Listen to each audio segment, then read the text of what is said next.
Zai here with a quick comparison review between the Rival 700 and the Rival 300. Now you'll notice that they basically have the same shell, just the Rival 700 is a bit smaller, which is why I was really looking forward to a mouse like this, but obviously the weight is just too much. I'll get to that in a moment. For now, the sensors, the better one is the 3360, although it's pretty hard to tell which is which. They've got a huge tracking speed, like max tracking speed, 5 meters a second versus 7 meters per second. I doubt anyone's going to do that in game, so really not worth talking about. Very responsive, really not an issue with the sensor, so ignore the sensors on these mice. It's not that important. But everything else seems to be better on the Rival 700. The good thing about the Rival 700 buttons is that they are separate from the shell, or the main shell, because this piece is modular, it can just be taken off and replaced. So that's good, but they do bottom out. However, my Rival 300 seems to have developed a click problem. You can sort of hear it. Hear that? That's not even because of the click, it's just a plastic flexing.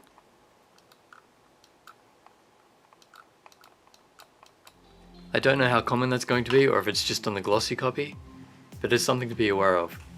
So overall, I definitely prefer the buttons on this Rival 700. The side buttons feel a bit better. You get an extra button on the top here. And there's tactile feedback, but this is one of those useless gimmicks, and so is the OLED display there, which is adding a lot to the weight.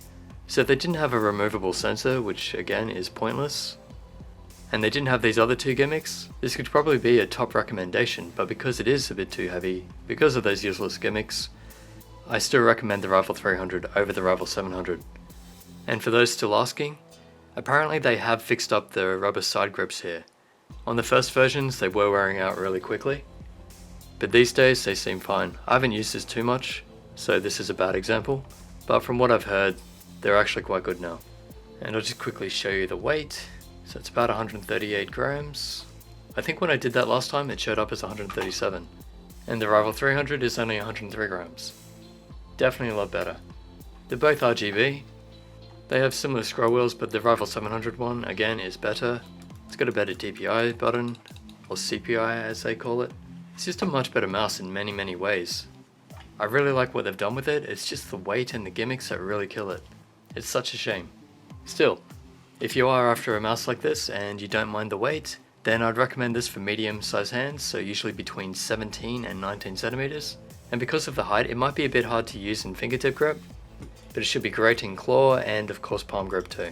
The Rival 300, good for medium, but more toward the large side, so people with hands between 18.5 and 19.5 centimeters, maybe even 20, might find this comfortable. And again, that's in claw grip and palm grip. I will just say though that the base, because it is so thin, only about 5.5 centimeters at the fingers, it might be a bit too thin for the larger hands. So this is more like a medium to large mouse. This one is just a medium mouse. So there you have it. If weight's an issue, definitely go the Rival 300. If weight isn't an issue, then definitely go the Rival 700. It's just the weight being such a deal breaker that I don't recommend this one. Otherwise, it's actually a lot better than the Rival 300. Just in materials, design, buttons, features, well, not features. In fact, it needs fewer features, as I've just said. So hopefully, they do make a lighter version and I can start recommending this. Hope that helps. I'll leave the links on screen and in the description if you want to check out the full reviews of these mice. And if you want to help support the channel, also check the description for the links for that too. Subscribe for more mouse reviews and gaming videos, like this one, and I'll catch you in the next.